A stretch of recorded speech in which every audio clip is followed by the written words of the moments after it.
Jason Davis, March 21, 2018. Public Affairs. The Space Barons. The first thing I'll say about Christian Davenport's new book, The Space Barons, is that Davenport made a good call, leading off with an incredible story about Blue Origin founder Jeff Bezos and a helicopter crash in West Texas. Not just any helicopter crash, mind you. This one involves a creek named Calamity, a sketchy pilot named Cheetah, and a tour guide who knew exactly nothing about Bezos, Amazon.com, and the internet in general.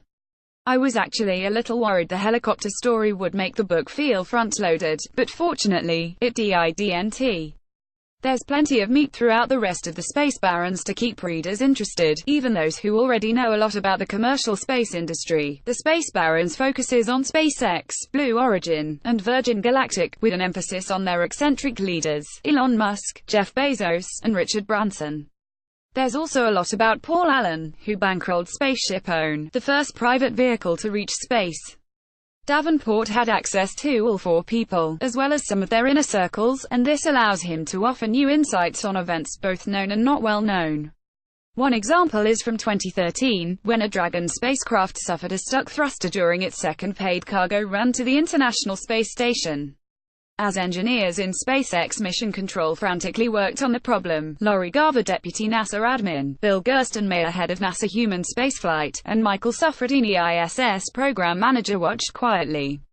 Despite having 60 years of spaceflight experience between them, Gerstenmaier and Suffredini stayed out of the way. Garver recalled playing the role of advisors rather than pushing their way in to fix the problem.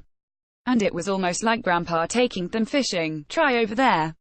There might be some fish over there, she says in the book. Davenport adds, a soft touch designed to let the kids learn to fish on their own, rather than an impatient dad just grabbing the pole and catching the fish for them. I don't fish, but as a dad who often struggles not to grab the fishing pole, I like the metaphor. SpaceX fixed the thruster problem, and Dragon made it to the station without a hitch. It's a nice passing of the torch story that cuts against the oversimplified NASA versus SpaceX narrative. Davenport's biggest contribution to the space literature, however, might be some new insights into Jeff Bezos. I had pretty much zero visibility into Bezos before reading this book. First of all, I learned he has actual cowboy credentials, having spent some of his childhood on his grandfather's farm in Texas. So when Bezos puts on his sweet Gradatum Ferocity boots, rest assured he's not just doing it for style. When you're out tramping through creosote bushes to recover your space capsule, you need a little ankle protection in case you disturb an ornery rattlesnake. Like Elon Musk, Bezos has a long-held interest in space, dating back to childhood days watching the original Star Trek.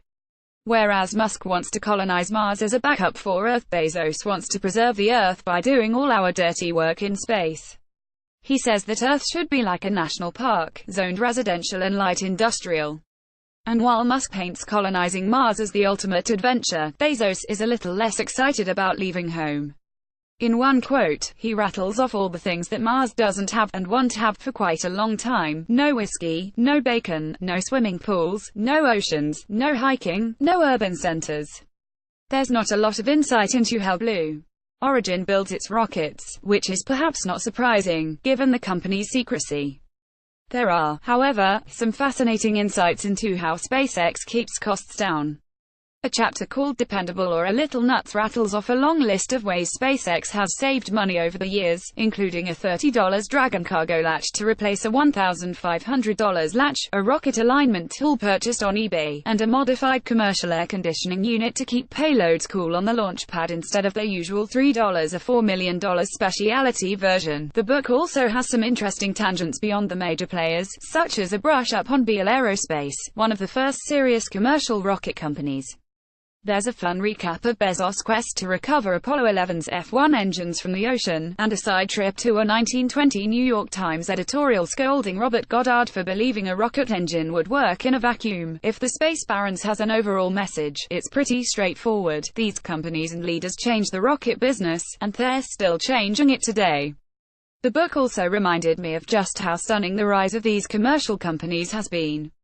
Less than 10 years ago, SpaceX had only reached orbit once, and Blue Origin had flown a test rocket 285 feet into the air. Now, the Falcon 9 has flown 50 times, and Blue Origin has flown the same suborbital launch vehicle rocket 5 times. What will the next 10 years bring? Digital editor for the Planetary Society read more articles by Jason Davis. Related articles. Jason Davis, become a member of the Planetary Society, and together we will create the future of space exploration. Join today. Support enables our dedicated journalists to research deeply and bring you original space exploration articles. Donate.